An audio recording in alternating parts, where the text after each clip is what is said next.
if we take one step back regarding the strategy and the leads, the inbound, the outbound, how do you set the strategy? You mentioned that currently, for example, you work with AWS, with the co-sell, and with the Lucia, you understood that if you have a few people from the same company, you have an opportunity for an enterprise sale.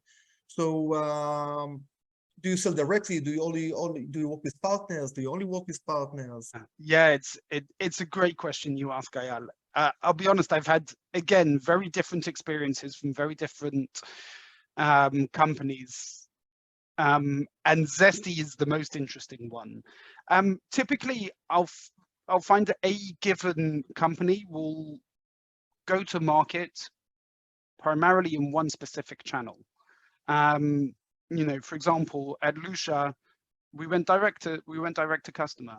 They were downloading the Google Chrome plugin direct from the Lucia website, and then we were talking direct with the customer. And there wasn't really many other channels which we were engaging with from that perspective.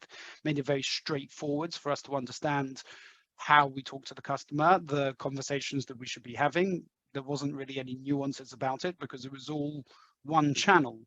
And now I've gone to a completely different extreme. Zesty is using every common channel to go to market that I'm familiar with. We're talking direct to customers regularly. Customers are either coming inbound on our website. We're doing a lot of campaigns in order to bring them to our website. We have a very fruitful partner channel, of which you're familiar with, where we will we have two options from a partner perspective. Either the partner will white label and resell our product as their own, or indeed they'll act as a referral and introduce their customers to us, and then we'll sell to them as a direct customer. We have customers coming to us via AWS. And indeed, we do a lot in order to foster our relationships with AWS in order for them to introduce their accounts to us. And then, as you mentioned, we've got both inbound and outbound campaigns and flows. So we're doing everything all at once.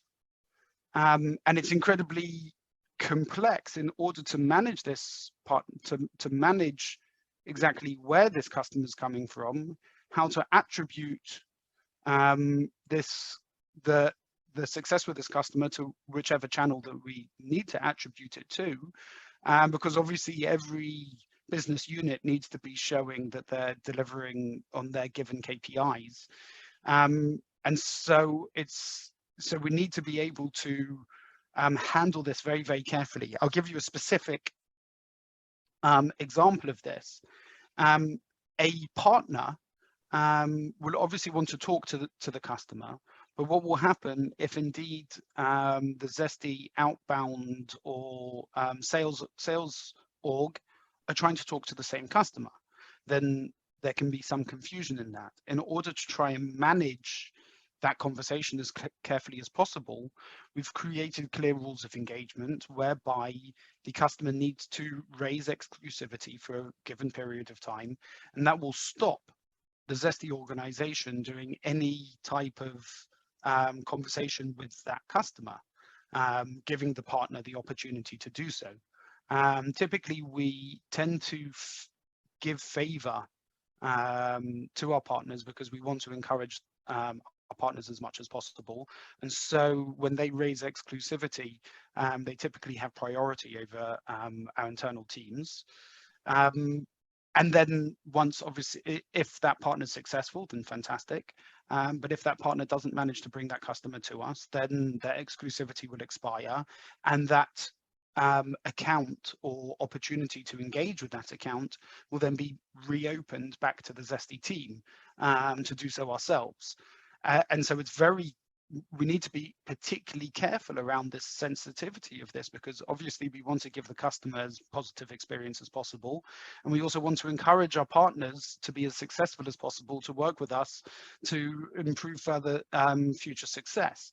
So it's very carefully planned rules of engagement in who and how and when any given channel can indeed talk to that customer. Then how do you manage the exclusivity? It's a field in the Salesforce? Fields and Salesforce, we're very lucky to have a very sophisticated RevOps team.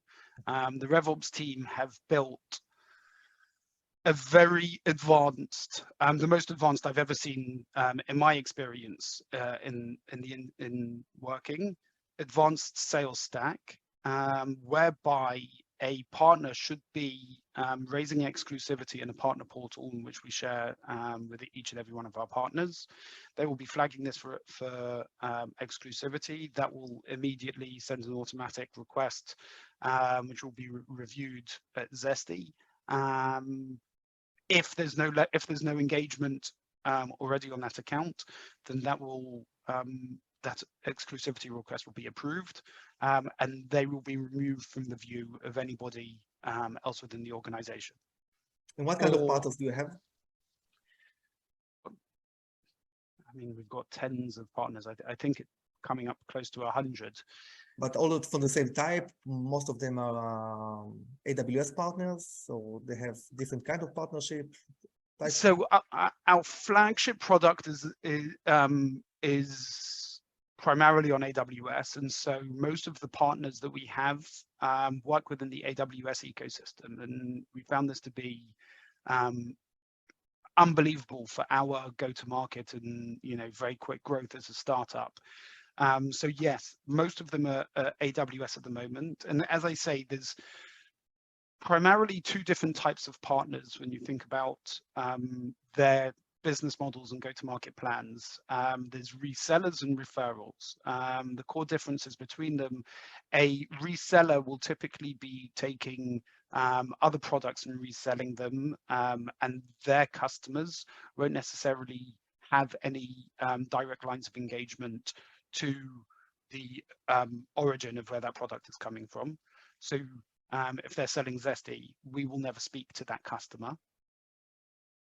They're selling it as part of us, and those partners will be quite sophisticated in their setup in terms of having the necessary internal support, having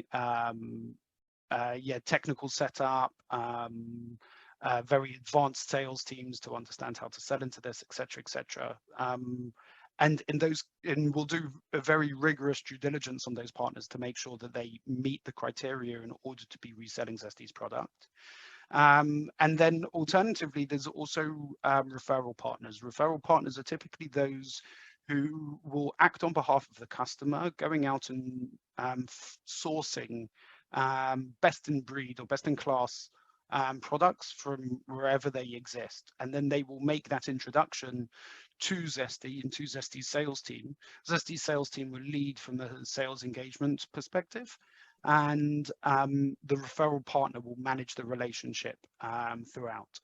And so, and in those cases, obviously, that end customer will have exposure to Zesty. And you mentioned that you also work with the CRO, so you have a channel of marketing, direct marketing, that people are approaching your site. Absolutely, yes. We're running a lot of campaigns all across channels, and these campaigns are typically intended to drive traffic towards our website, or indeed drive traffic towards our landing page within the AWS marketplace.